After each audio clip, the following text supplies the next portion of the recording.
one of the primary benefits of learning to read well is that you, by extension, learn to think well. You can't become a good reader without also simultaneously becoming just a good thinker in general. This is something that the lack of reading has become incredibly obvious when you look at any kind of popular cultural thing going on at the moment, and you see the arguments that people present for one side or the other, and you look at them and you're just like, oh my God, you can't think at all. Like, you have no idea how to think logically about anything. So this is not the normal type of video that I make on this channel, but I saw something the other day that just stuck with me so hard. And I was like, I literally have to talk about this. And it ties into one of my favorite books of all time, and a book I've been rereading a bunch recently. It's called An Illustrated Book of Bad Arguments. And this is a book about logical fallacies and about how to think well and how to argue well for whatever point it is that you're trying to make, right? So the thing that I saw, I'm going to put it up on screen here, but there was this post on Instagram, and it said, to be clear, Turning Point USA hosting an All American Halftime show to protest an American artist because he makes Spanish music is not pro-American or pro-Christian. It is indeed pro-racism. And the thing about this is that, one, the person who posted this or reposted this is someone that overall, like, I think pretty highly of. And so it's kind of weird to me of like, oh my gosh. But then I sat there and I thought about it more, and I'm like, well, but so this is the problem though, that arguments are made in such a way that if people don't know how to think properly, or if they don't take the time to think properly, they will emotionally give into an argument that is not actually a good argument, but seems like a good argument in the moment. And then they'll fall prey to it, and then they'll end up reposting it, or they'll end up apologizing for their position, or whatever. So if you are not paying any attention to anything, which even, I mean, I say that and I'm not really the person that pays a whole lot of attention to all this, but I have seen that there's this artist, his name is BadBunny. He is doing the NFL halftime show, and everyone's kind of all up in arms about this thing, right? And specifically people who are more like me, that are conservative Christian, and the things that they are saying about it is that this guy is a massive LBGTBXY, whatever the term is. I don't even know what it is now.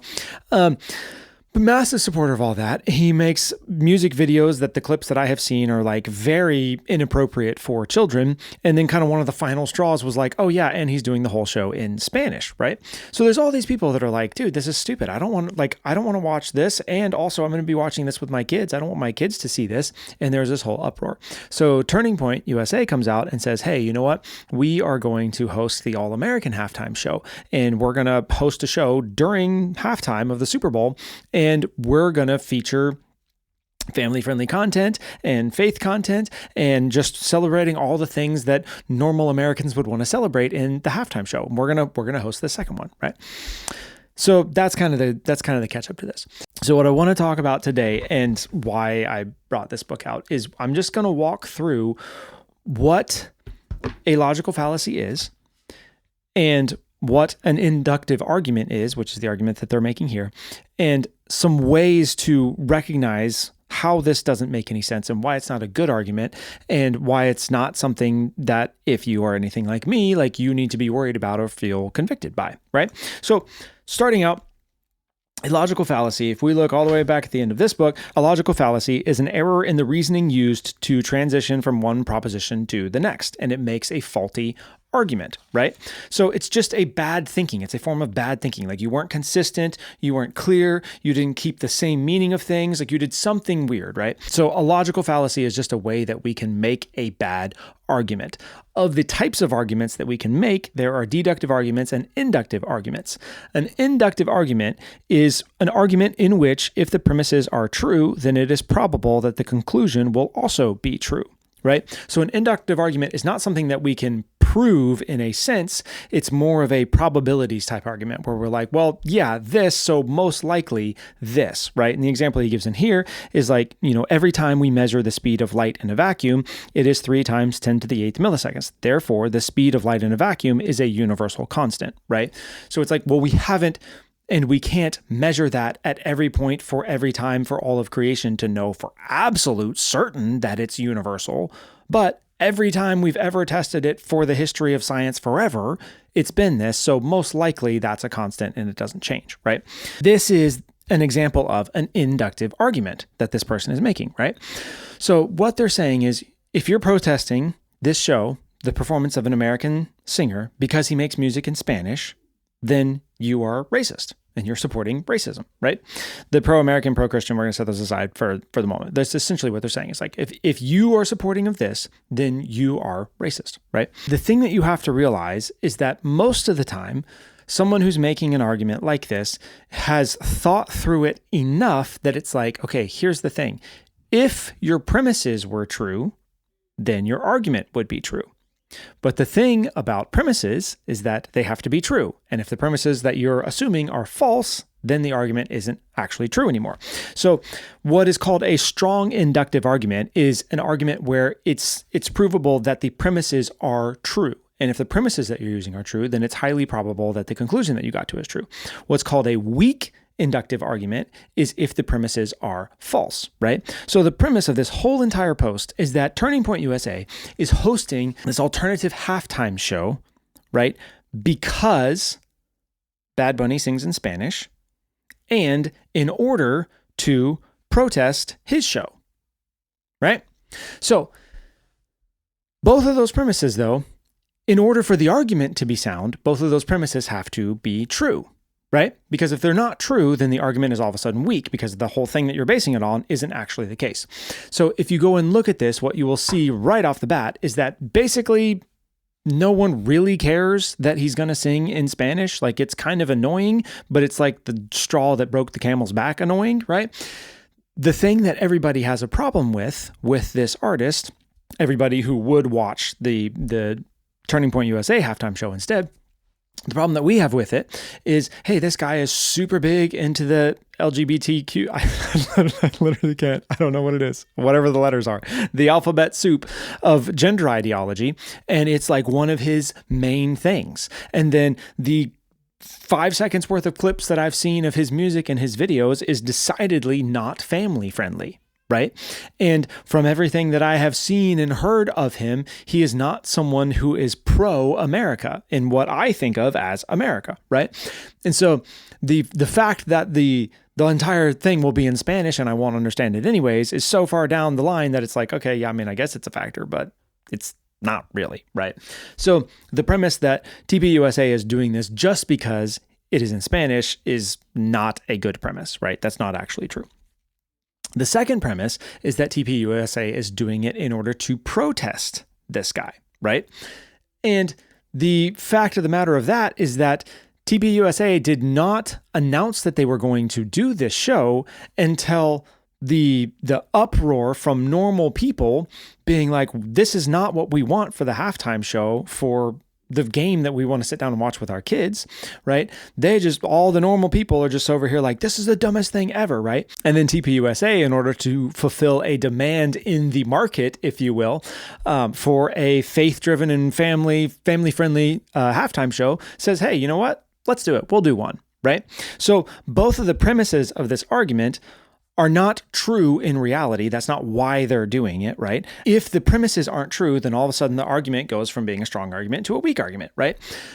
Where people get tripped up with this is that if the premises were true, then it would be a strong argument, right? Like if you just said that you're going to protest this show because this guy is singing in Spanish, and that's the only reason, like, yeah, I mean, that's questionable. Like that's not really great, you know? And so why it trips people up is because the argument in itself may or may not be weak or strong, depending on the truth of the premises that the argument is based on. So you have to be able to look at it and go, okay, the premises that this is based on, though, is that they're doing it solely or primarily out of a desire to protest his show, which they are not, or they would have announced it immediately and not waited until all this cultural movement had happened up with it, right? And two, that they're doing it just because he's singing it in Spanish, which is absolutely not why they're doing it. And you can tell that just by the marketing, because their whole thing is that it's a faith and family driven thing, right? And the fact that it's in English is just a given because the Super Bowl is happening in America. The next thing about it that I want to talk about is this idea that it's not pro-American, and the idea of saying that that we're doing it to protest an American artist. This is a logical fallacy that's called an equivocation. And it's essentially when you say that two things mean the same thing when they really don't, or that we haven't been using them in the same way, right? So most people in their response to this and looking at this artist the response is that he is very un-American, right? Meaning that he does not hold to traditional American values that traditional normal American people would value and would say, these are the things that make up our country, right? What happens in an argument like this is somebody takes that term un-American and then they twist it and they go, oh, so you don't think he's American, huh? Well, guess what, bucko? He's from Puerto Rico, and Puerto Rico is a territory of the United States, and therefore, when people are born there, they're automatically citizens of the United States, so he's just as American as you are, right? And what happens is this thing that's called an equivocation, where they're saying the term American to mean, is he legally an American citizen, right? In which case, yes, he's just as much of an American as I am. He's fully a U.S. citizen the same way that I'm fully a U.S. citizen. I just happen to be born in one of the United States, and he happened to be born in a territory of the United States called Puerto Rico, right? But that's not what I was protesting. I was not saying that I don't think he's an American. I was saying he is very un-American, meaning that he does not value American values, right? And so this is just another one of those things where people will take a term like American or un-American and make it mean something that you never intended it to mean, but then switch it around on you to where you're like, well, no, I mean, I didn't even know he was an American citizen. I didn't know that Puerto Ricans were Americans because they all say that they're Puerto Ricans, you know? And so that is one of the logical fallacies that's happening in here is a thing called an equivocation. It's where you take the same word and you make it mean something else, or you shift it just slightly to where it seems like you're saying the same thing, but you're totally not saying the same thing. You're saying a totally different thing, right? Because are you legally a U.S. citizen is not the same thing as do you value traditional American values of faith and family and God and country, right? And then the final point is looking at this pro-Christian idea. And it's like, well, that just doesn't even like I don't even know how you can begin to make any kind of argument for that, because there's absolutely at best no, which is really not true, but like no, religious anything about the NFL show for BadBunny, right? So there's no real indication of like, is it Christian or is it Hindu or is it, something else? And then, straight up on all of the posters for all the TPA stuff is like faith and family and friends and fireworks and, and all these things. And so to be like, well, it's definitely not like Christianity has nothing to do with that. You're like, but it kind of does though, because it's like front and center on their thing, and it's like mocked and ridiculed in all of this guy's music, which who knows, like maybe those aren't the songs that he's gonna do, while he's up there, but like seemingly would be a pretty reasonable guess to assume that he's not really going to change like everything about all that he's ever done, which is very, very mocking and very anti-God.